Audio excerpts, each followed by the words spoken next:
For as long as humans have been able to imagine their own endings, we've asked, could we escape them? Does it have to happen to us? From ancient myths to Silicon Valley labs, we've been chasing the dream of eternal youth. But ageing isn't just about getting older, it's a biological process written into our cells. Our skin wrinkles, our hair greys and our bones weaken. You can say that again, old man. What are we pushing these days? 55? No, not even close. Really? That boat race looks like it's been ironed with a brick and left out in rain. We age not because of time, the years that are passing, but because something inside us is slowly falling apart. A clock in us is ticking. Ageing isn't something that is happening to us, it's something that we do. This video is about one of the smallest, most important parts of that process, telomeres. Ah yes, so important. The beauty of the stars, the majesty of the night sky. Impossible to see, of course, without telomeres. We'll try and understand what telomeres are and what they do, and how they might bring us closer than ever to delaying or even stopping the march of time. But what does it mean to age? Is ageing a problem we can fix? And should we, if we could? Are telomeres amazing? Would immortality be amazing?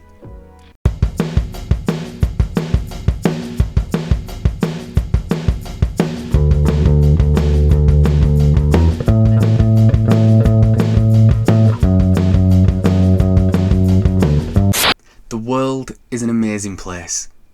Or is it? Sometimes I'm not sure. Sometimes I can't see it. Sometimes I love everything. Greetings. Sometimes everything does my head in. Alright.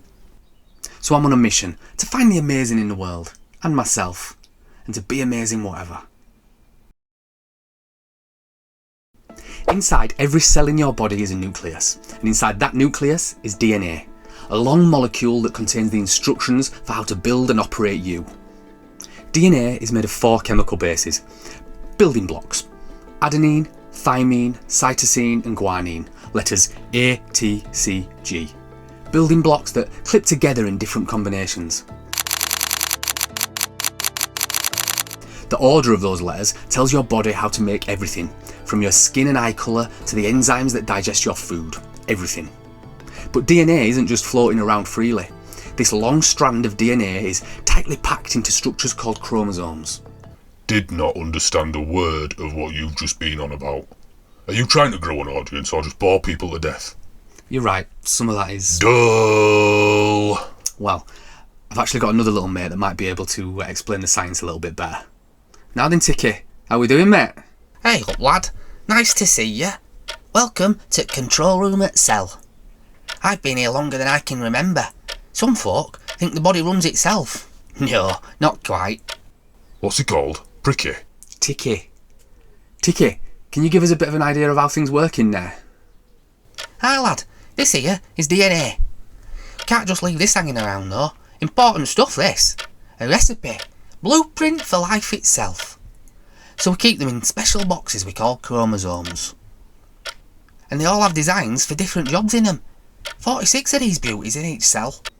Yep, humans have 46 chromosomes, arranged in 23 pairs. You get 1 in each pair from your mum and 1 from your dad. Each chromosome is one long, coiled up strand of DNA, and along that strand are thousands of genes, little sections that act like instructions for different jobs. So while there are 23 pairs, there aren't just 23 jobs. There are over 20,000 genes spread across your chromosomes, handling everything from eye colour, hair colour, and being a Leeds fan. So it's alright having this information, but what do we do with it, Ticky? It needs reading, son. This fella here is RNA polymerase. Say hello, son. Suit yourself. He's just a fancy photocopier, really.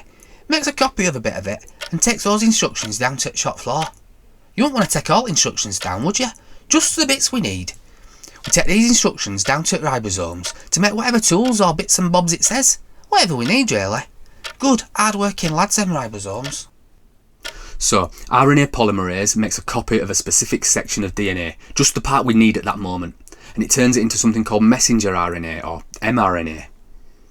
Ribosomes, little structures floating around in the cell, then read this mRNA like an instruction sheet and use it to build proteins, the structures and tools of the body. And proteins make everything happen. Muscles, enzymes, hormones, the immune system, and much more. Some of these proteins stay in the cell that made them, others are shipped off to wherever the body needs them. So what about when we're growing, Tiki? Is that different? Oh aye, when we're building new factories, that's a whole different job. We bring in his big brother, DNA polymerase.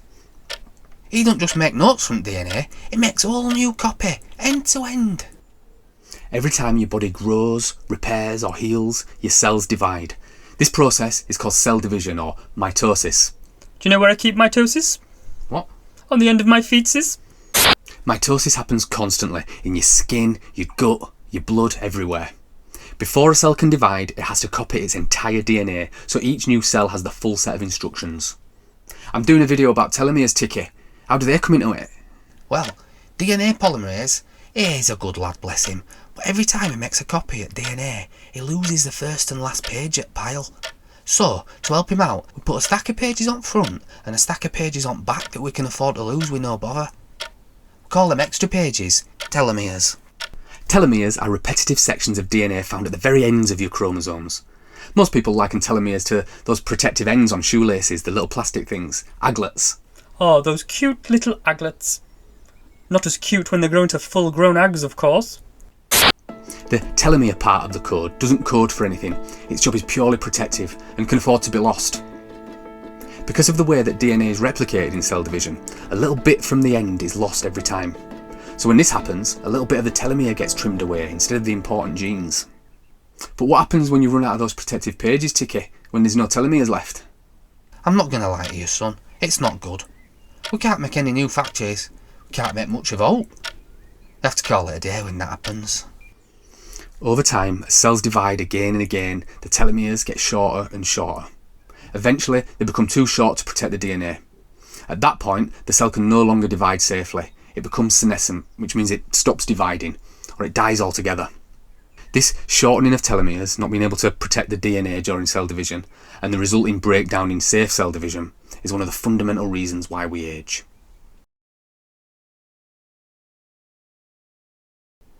So if shortening telomeres causes aging, why not just stop the shortening? Well, not all cells face this limit. Nature already has a solution. 3 scientists, Elizabeth Blackburn, Carol Greider and Jack Szostak, discovered something remarkable, an enzyme called telomerase. Telomerase, I love her. Telomerase can rebuild telomeres. By adding back the repetitive DNA sequences that get lost, it helps maintain the buffer, allowing cells to keep dividing without damaging the important stuff. In 2009, Blackburn, Greider and Szostak were awarded the Nobel Prize in Physiology or Medicine for this discovery. To be clear, telomerase can only rebuild telomeres. If the telomeres have already gone, it can't replace the important information part of DNA. Your body uses telomerase in certain cells that need to stay young. Cells like stem cells, which need to divide repeatedly, and germ cells, which create sperm and eggs. You must love telomerase then, Tiki. Hey, it's a miss that one, son. Here he is, look. Sometimes he's right helpful, proper hero, patching things up and that. But then other times, nah, it just goes off on one. It won't listen to shutdown orders, keeps going even when head office says pack it in. Keeps them poor ribosomes working overtime till they, well, let's just say they don't clock out. Yeah, there's a dark side to telomerase. Cancer cells hijack telomerase to become immortal, dividing uncontrollably. Cells need to stop dividing sometimes. It's part of how the body stays healthy. For example, if a cell has a mutation or damage, it's supposed to either stop dividing or self-destruct. That's why cancer is so dangerous. Some cells ignore those rules and start dividing uncontrollably, even when they shouldn't. And it's telomerase that enables this. By keeping the telomeres long, it enables them to dodge their expiry date. This makes telomerase both a promise and a threat. In theory, we could use it to slow aging, but if we get it wrong, we risk giving cells a green light to go rogue. Of course, the dream to stop aging is too tempting to resist, and scientists around the world are trying. So where exactly are we now in the race against time? Scientists are exploring ways to safely manipulate telomeres and telomerase, and some of the research is already producing some pretty amazing results. In one study, researchers used gene therapy to boost telomerase activity in mice. So how do mice sign up for these studies then? The result? Their lifespan's increased. But not just the length of their life, the quality of it too. And that's important. We don't just want to live longer, we want to be healthy while we do. Some even showed signs of reverse aging in key tissues. Tissues like skin, liver, bone marrow, even parts of the brain began functioning more like they did in youth. Faster healing, better cell turnover. In some cases, damage seemed to reverse. Now, I understand it slowing aging, but if telomerase can only replace telomeres and not repair damaged DNA and repair senescence, how does it actually reverse aging rather than slow it? Well, not because telomerase repaired the DNA, but because it gave cells more time, more divisions, more chances to regenerate before reaching their limit. Less dead, useless cells building up inflammation and tissue dysfunction as a whole. It's not necessarily rolling back the clock, it's giving the machinery more time to run and reducing the stress signals that come from breakdown. There's also developments in CRISPR technology to consider, a powerful gene editing tool that lets scientists cut and rewrite DNA with extraordinary precision. Like using molecular scissors to go in and cut up and change sequences in DNA, changing the code to remove issues and fix some genetic diseases. CRISPR probably needs its own video though. How about you get through the list of videos you've already got, eh? You can't even get them out one a week yet. Startups like Altos Labs, backed by Jeff Bezos, and Calico, a subsidiary of Google's parent company Alphabet, are putting billions into longevity science. But most experts agree we're still decades away from being able to treat ageing in any routine or predictable way. Importantly though, lengthening telomeres isn't just about tech and intervention from scientists. We're now understanding that lifestyle matters. Chronic stress, poor sleep, bad diet, and even loneliness can accelerate telomere shortening. But more positively, the opposite is also true. Meditation, nutrition, movement, supportive relationships. There's evidence that these things may help preserve telomere length, or at least slow the shortening. For the first time in human history, the dream of changing how we age has stepped out of mythology, into the lab, and into our lives. Which brings us to a bigger question. If we could live forever, would we? Should we? No. I had enough of you humans when you started filming yourselves crying. No, that were it for me. Done. Yes, you should. Imagine all the birthdays, sir. I'd run out of hats. Lol, no I wouldn't. I'd flippin' loads of hats, me. One's a hat that's got a hat. The idea of beating death is nothing new. It's in our most ancient stories, like the Epic of Gilgamesh, written over 4,000 years ago and rediscovered on stone tablets in the 1850s, where a king sets out to defeat mortality after the death of a friend. There's the Fountain of Youth, or similar concepts used in so many stories over the years. Epic of Gilgamesh? Never seen it, mate. What about Highlander? There can be only one. Epic of Gilgamesh. Who's seen that? Nobody. That's who. But they were just stories, a dream. For the first time in human history, we're moving from those myths to a method. Some scientists are looking on aging as a disease rather than an inevitable process. And if it's a disease, well, with the right tools, we might be able to treat it, even cure it. But living forever, immortality, sometimes I think of that and it's inspiring. The things that could mean. Sometimes I think of it and it's terrifying. The things that could mean. What about you? Let me know in the comments. Is it a dream or a nightmare? If we could do it, should we? The more I think about it, the more the questions multiply, like mitosis. Oh, cleverly done, sir. You are clever. Would immortality be fair, or would it only be available to the rich? Do some people even deserve to live forever? Would it create new problems, overpopulation, resource collapse? And possibly even more important than those practical issues, what would it do to us as humans? Our sense of urgency, our sense of meaning? If life never ended, would we still rush to love? Rush to do anything? Would we still make promises if they had to last forever? Aging isn't just a scientific question, it's a human one. It's about hope and fear and legacy. What is life for? Maybe understanding telomeres and the limits they place on us helps us see that living longer isn't the same as living well, and that as mysterious as longevity seems to be, there is something even more mysterious. What it really means to age. What do you reckon, Tiki? What do you think it means to age? A bit of wear on gears ain't always bad, son. Means they've been turning. Means something got built. You only get wear if you've had a go at living. That's not to be ashamed of, lad. Ageing isn't just decay, maybe it's a fundamental part of the rhythm of a life, a process as natural as learning or even breathing. The definition of ageing is to grow old, to grow, to change, to carry memory. That changing shouldn't stop once we reach biological maturity. And maybe we would keep changing and mentally growing if we were immortal. But what if that changing and growing is inherently linked to perishing and knowing about it? Does the awareness of death sharpen life? It gives gravity to our choices and raises the stakes, gives meaning to our moments, our finite moments. Would we still create if we could always do it tomorrow? Or would it give us the time that we need? Would we have the urgency to problem solve if we could always do it tomorrow? Could you still say I love you if you had thousands of tomorrows? Some philosophies explore death. Stoicism teaches us that death is not something to fear, but something to understand. That everything borrowed must one day be returned. And you know, that's not a bad way to live. Nothing is free. You've always got to pay the bill. Buddhism sees the world in a state of constant change, and to find peace is to let go of the things that we cannot keep forever. Even in art, a painting gains more power as it ages. And value. Ka-ching! Get some paintings of me done, son. They'll sell like hotcakes in 30 years. A photograph gathers more meaning as it ages, not because it stays the same, but because we don't. I sometimes see ageing as an enemy to fight. Maybe I should see it more for what it is, a teacher, to remind me of what I have and what I've had. And I think it's important to pass on what we've learned. We aren't around for thousands of years, but humans will be. I think there's something lovely in preparing for and being aware of people that are here after us. Planting an acorn for a future generation to sit in the shade of an oak tree is one of the most beautiful metaphors there is. Maybe the goal isn't to live forever. Maybe the goal is to live deeply while we're here. Not longer, but wiser. More in love with the time we have been given. The things that we have in a moment are more precious because we can't have them forever. Our lives can be made of layers, experiences, mistakes, joy and grief. And eventually, we have to let go of that life.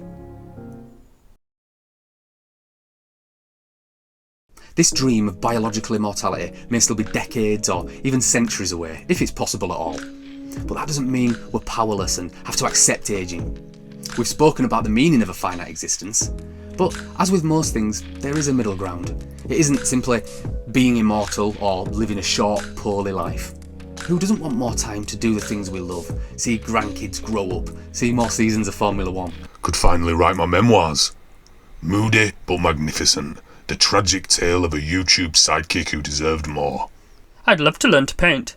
The ones with the dots. I do like dots. I like saying it too. Dots. Dots. There are things we can do right now to slow the ticking of time, to improve not just how long we live, but how well. And it doesn't involve billion-dollar labs. Good. I don't want some rich guy fiddling with my genome. Keep his hands to himself. It starts with the lives we already lead. Regular exercise, even just walking, stimulates healthy cell function, improves circulation, reduces inflammation, and may help preserve telomere length. That sexy body of yours doesn't need to be perfect. It just needs to move. Body moving, A1 sound, and the sound so soothing. Diets rich in antioxidants and nutrients have been linked to longer telomeres and slower cellular aging. It's not about restriction dieting, it's about nourishment, giving your cells what they need to repair, rebuild and thrive. Chronic stress is one of the quietest destroyers of health, but practices like meditation or just simple moments of calm and stillness may reduce stress-related telomere shortening. Even 5 minutes of calm is a message to your cells. Hey, chill out with all that preparing to fight, it's breaking stuff. You're safe now. Relax, fellas. One of the most powerful predictors of health and longevity isn't the condition we're in or a supplement we're taking. It's having people to love and a reason to get up in the morning. Human beings are social. We're creatures who make meaning out of stuff. And so having a purpose, however small, seems to have real, actual biological consequences. Hey, tickhead. Why do they call you Ticky anyway? It's 'cause of this thing here, like. Always ticking, this thing. That's me countdown. You never forget your end's coming when you're constantly ticking. But in the end, son, it's not about how many ticks are left. It's what you do between them that counts. Oh, Tiki. Wish I'd not asked. And don't call me son. I hope I've not come across wrong in this video. I'm aware I might sound like I'm criticising the importance of work on telomeres or telomerase, or focusing on the dangers or dismissing its relevance. I'm not. I love amazing people that are clever enough to decipher the mysteries of this collection of cells that we live in. They are part of the reason why life is so amazing, why humans are so amazing. Where would we be if we'd stopped at the first caveman having the attitude of, well, this is it for us fellas, we'll have us 30 years life expectancy and call it a day. Of course we should try and live longer, and better. There will come a time when we have to consider what is the limit to how long that should be, but I don't think we're anywhere near it yet. And so the philosophical questions in this video are kind of moot until that comes. Or are they? Telomeres may be tiny strands of DNA, but they carry a powerful message. They don't just measure aging, they remind us of the idea that we are and always will be temporary. Every time a cell divides, a little piece of us is lost, like telomeres are little guardians of mortality. Like there's a little whisper each time. You're not going to be here forever. You're not going to be here forever. And that gives us a chance to decide how we're going to spend the time we've been given. With love, with curiosity, creating, being amazing, whatever. We are not machines designed to run. We are stories and moments with the power to leave something behind. It would be miraculous to figure out how to stop the clock. But the real miracle is realising how precious each tick on the clock is. Isn't that right, Ticky? Ticky? Ticky? Ah, Ticky's time's up. Sleep well, Ticky. Because of telomeres, because of everything. Despite everything. Be amazing, whatever. I'm a small channel and I do all this on my own, by myself. So please, if you haven't yet, have a think about clicking up here and subscribing. I'm looking for the amazing in the world. Arts, sciences, philosophies, and what it means to be amazing. I've left some links in the description of the studies about telomeres and some other interesting videos. There's amazing in the world, and in you.